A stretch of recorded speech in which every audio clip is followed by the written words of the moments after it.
Hello, I'm Brigantia Blackbird of the Blackbird Grimoire. Welcome back to our series on the Havamal. Today we are looking at verse 129, and we'll begin with the Olive Bray translation. I counsel thee, stray singer, accept my counsels. They will be thy boon if thou obey'st them.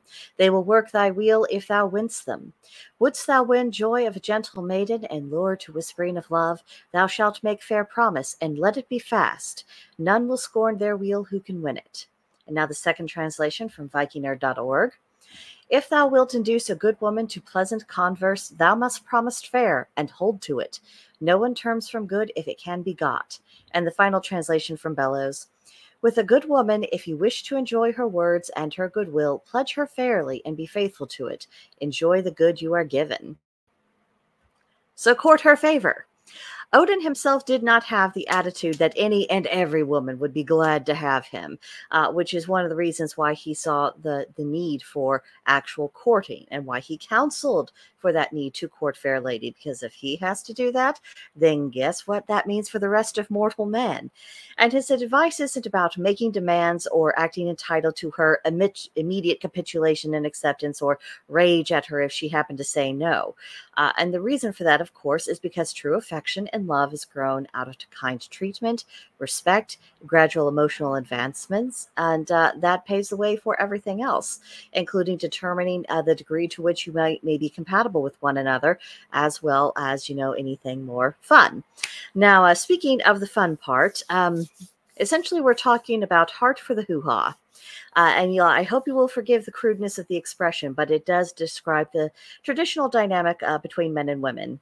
And this holds true no matter what society we're looking at, no matter what part of the world, what the prevailing religious pattern was. If you were actually going to look at a successful relationship, this is always the way that it goes, no matter what people try to preach to the contrary. Because in an honest romantic relationship, and you'll note that I stressed honest, what a woman is craving is the heart of a good man, and her physical desire for him is an extension of her emotional attachment to him. So in order for that to happen, he does have to court her. And likewise, while a man's interest is almost always first stored by, interest in her physical appearance and what he would like to do to that physical appearance, that his attraction intensifies once he is emotionally involved. And as the hearts come into alignment, that's also when the flesh comes into alignment. At least that's how it ought to work when things are going well.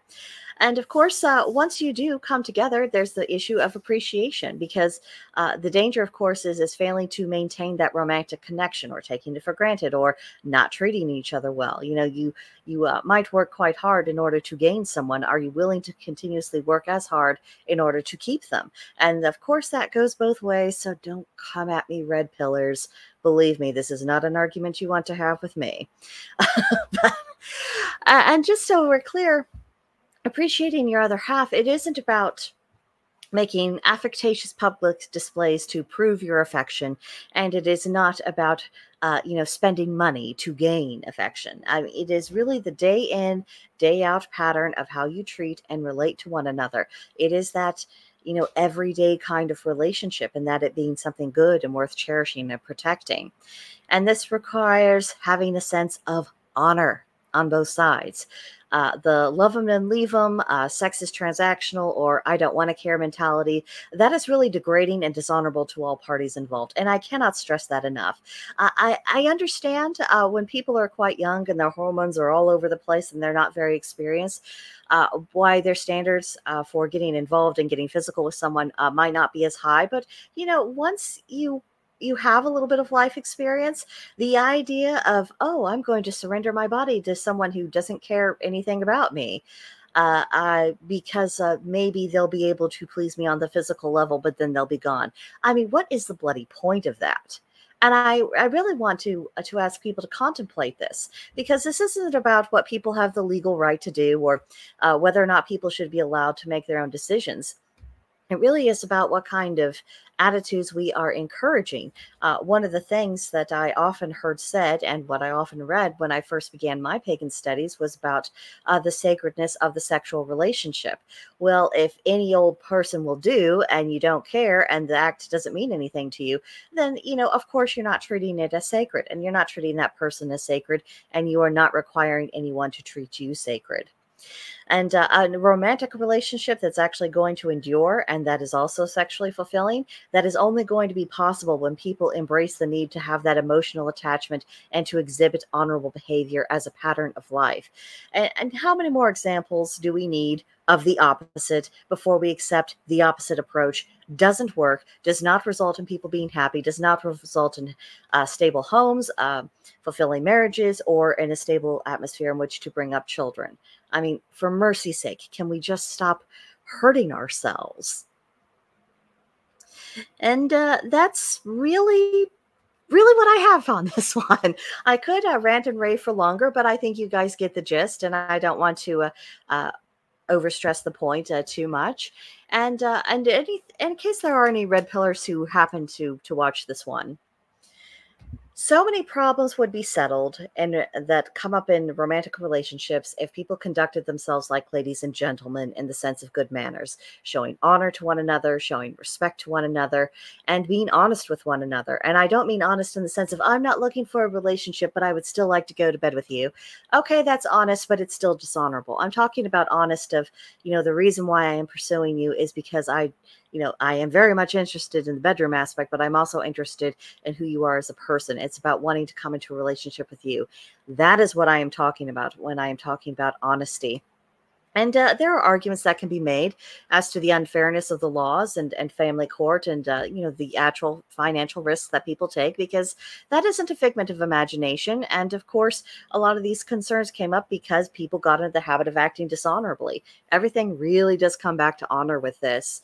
But I would like to remind the red pillars that as egregious and as unfair as they find the laws, it was just a century or two ago where women were that disfavored by the law and more. There's a reason why there was a fight to have some kind of arrangement that wasn't as devastating for the woman if she happened to be abandoned. And a lot of those laws were put in force before it was commonplace for women to work. And now, we're seeing the consequences to the families of both parties working all of the time. There's a reason why a lot of people are saying, maybe it would be better having fewer toys and less fancier stuff in life if that means that mom is home to raise the children. Can we make that sacrifice? There's a reason why people are coming back into that frame of reference. So I would encourage you, if you are a red pillar, to look a little bit less at the risk involved, because there was a time when women faced that risk, and worse, they still got married. And it wasn't just because their fathers were pressuring them to do so, and it wasn't always out of economic necessity for them. There's an honorable way to go about things, and if people spent a little bit more time getting to know each other's characters, perhaps they would not find themselves as likely to be on the financial outs if the relationship should fail. So this is a people problem ultimately, and I think focusing upon legal arguments is really unproductive, and it doesn't solve the problem, not of how to fix relationships between men and women, and it does not solve the problem of loneliness of men and women. So put that in your pipe and smoke it. So on that somewhat cranky ending, let me know what you thought of this verse in the comments. I would be very glad to hear from you. I think you are pretty aware of where I stand and how unlikely I am to move from that position. But yes, I would like to hear your thoughts. And so please don't be bashful. And of course, next week we'll be back for the next verse, and I will see you then. Bye.